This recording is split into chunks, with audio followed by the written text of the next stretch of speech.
Before I start the video, I would just like to let you know that I could not find any photos of the pilots involved in the crash of Flight 431, so I had to use the randomizer, and then make edits. I usually use real-life photos of the pilots to make avatars of them for my Plotagon Aviation Disaster Recreation series. What you're about to see is not the real look of the pilots. The following video is dedicated to the 169 people who were killed in the crash of Kenya Airways Flight 431, the 10 survivors, and their friends and families. Sunday, January 30th, 2000.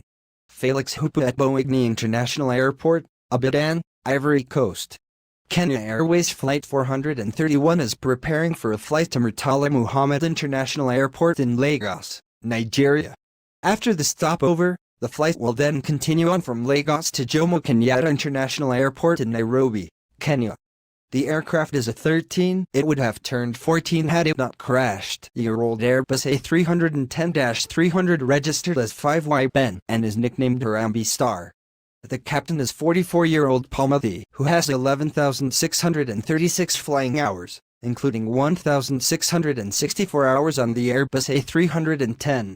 The first officer is 43-year-old Lazaro Mutumbi Muli, who has 7,295 flying hours, including 5,768 hours on the Airbus A310. First Officer Muli is the pilot flying. There are 179 people on board, 169 passengers and 10 crew members. Cleared for takeoff runway 21, we'll call you passing R40, Kenya 431. Final checks complete. Final checks complete. Cleared for takeoff. 025 point. Stopwatch? Yeah. Thrust SRS and runway. Checks. Takeoff power is set. OK. 100 knots. Checks. V1 and rotate. Positive. Positive rate of climb. Gear up.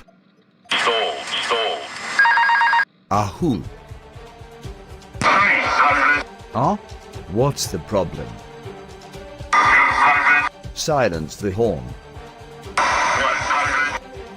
50. 30, 20, 10. Go up. At 9:01 p.m. GMT, Kenya Airways Flight 431 crashes into the Atlantic Ocean just off the Ivory Coast. 169 out of the 179 people on board are killed, all 10 crew members and 159 out of the 169 passengers. Only 10 people survive.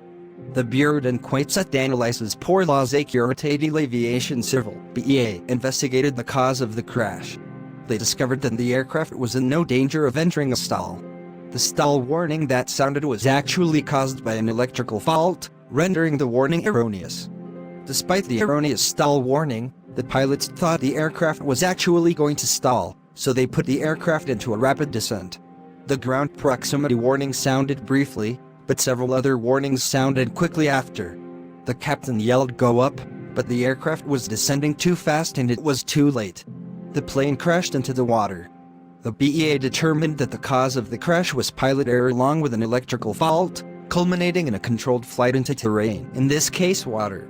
With 169 fatalities, the crash is the deadliest aviation disaster of 2000, the deadliest involving the Airbus A310, as well as the deadliest to occur in the Ivory Coast.